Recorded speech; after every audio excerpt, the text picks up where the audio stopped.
Hello, আজকে আপনাদের সাথে শেয়ার করছি আমার ফ্রেঞ্চ ফ্রাইজ বানানোর রেসিপি। জানি এটা খুবই একটা ইজি রেসিপি, এটা সত্যি বলতে শেয়ার করার কিছুই নেই। বাট যেহেতু ব্লগ করছি তো ভাবলাম যে আচ্ছা এটাও একটু ব্লগে আপনাদের সাথে শেয়ার করি। আসলে বাড়িতে বসেছিলাম, ভালো লাগছিল না।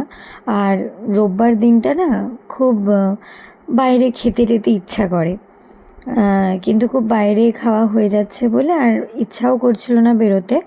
তো সেই কারণে আমি ভাবলাম যে আচ্ছা ঘরেই বানিয়ে নিই। তো আগের দিন মা একটুখানি বেসন গুলে রেখেছিল বক ফুলের বড়া খাবো বলে। তো সে বক ফুলের বড়া করা হয়নি, বেসনটা রয়েই গেছিলো ফ্রিজে। তো ভাবলাম যে সেটাকে ইউটিলাইজ করে নিই। তো কিছুই না, প্রথমে দুটো আলু নিয়ে আমি কাট করে নিলাম। আসলে আমার তো এটা নতুন ব্লগ, তার জন্য আমার না ক্যামেরা সেট করারও যে জিনিসগুলো পাওয়া যায় সেগুলো কিছুই ছিল না।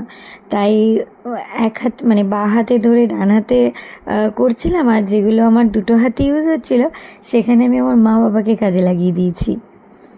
তো নর্মালি যেরকম আলু সিদ্ধ করে বেসনে কোট করে আমি ভেজেছি আলুগুলোকে যেরকম করে।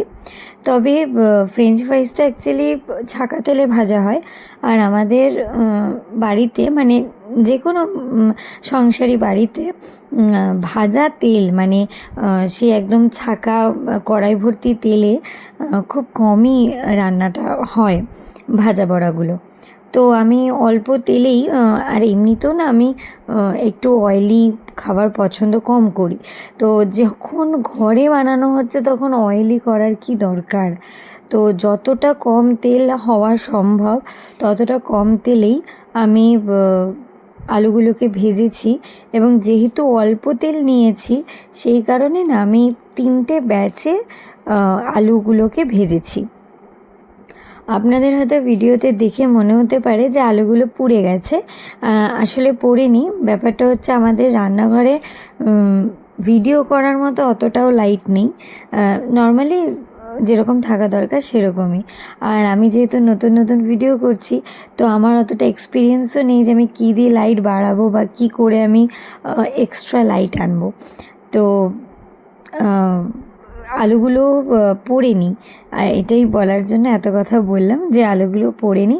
তবে হ্যাঁ, দোকানে যেরকম হলুদ হলুদ ফ্রেঞ্চ ফ্রাইজ হয় সেরকম হয়নি, আমি একটু কড়া করে ভেজেছি। আমার আসলে আমি মা বাবা 3জনে খাবো, তো আমার বাবা একটু লাল লাল না হলে না বলে কাঁচা রয়ে গেছে। তো সেই কারণে আমি একটু লাল লাল করে ভেজেছি।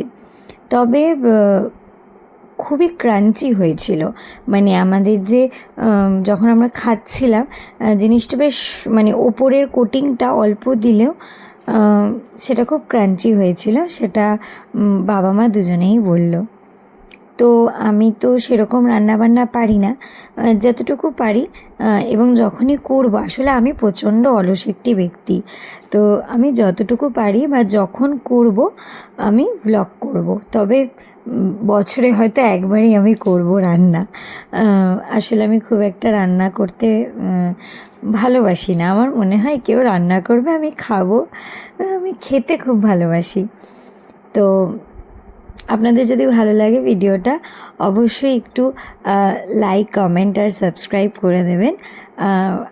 আসলে আমি খুব একটা মানে নতুন, যেহেতু আপনারা বুঝতেই পারছেন আমার চ্যানেলটা নতুন, তো দোষ ত্রুটি যেটাই হবে একটু ক্ষমা করে দেবেন। আর নিজের মানে কাছের মানুষ ভেবে ভিডিওগুলো একটু দেখবেন, আমি খুব খুশি হব। Thank you for watching. ভালো লাগলে লাইক কমেন্ট অ্যান্ড সাবস্ক্রাইব করবেন। বাই।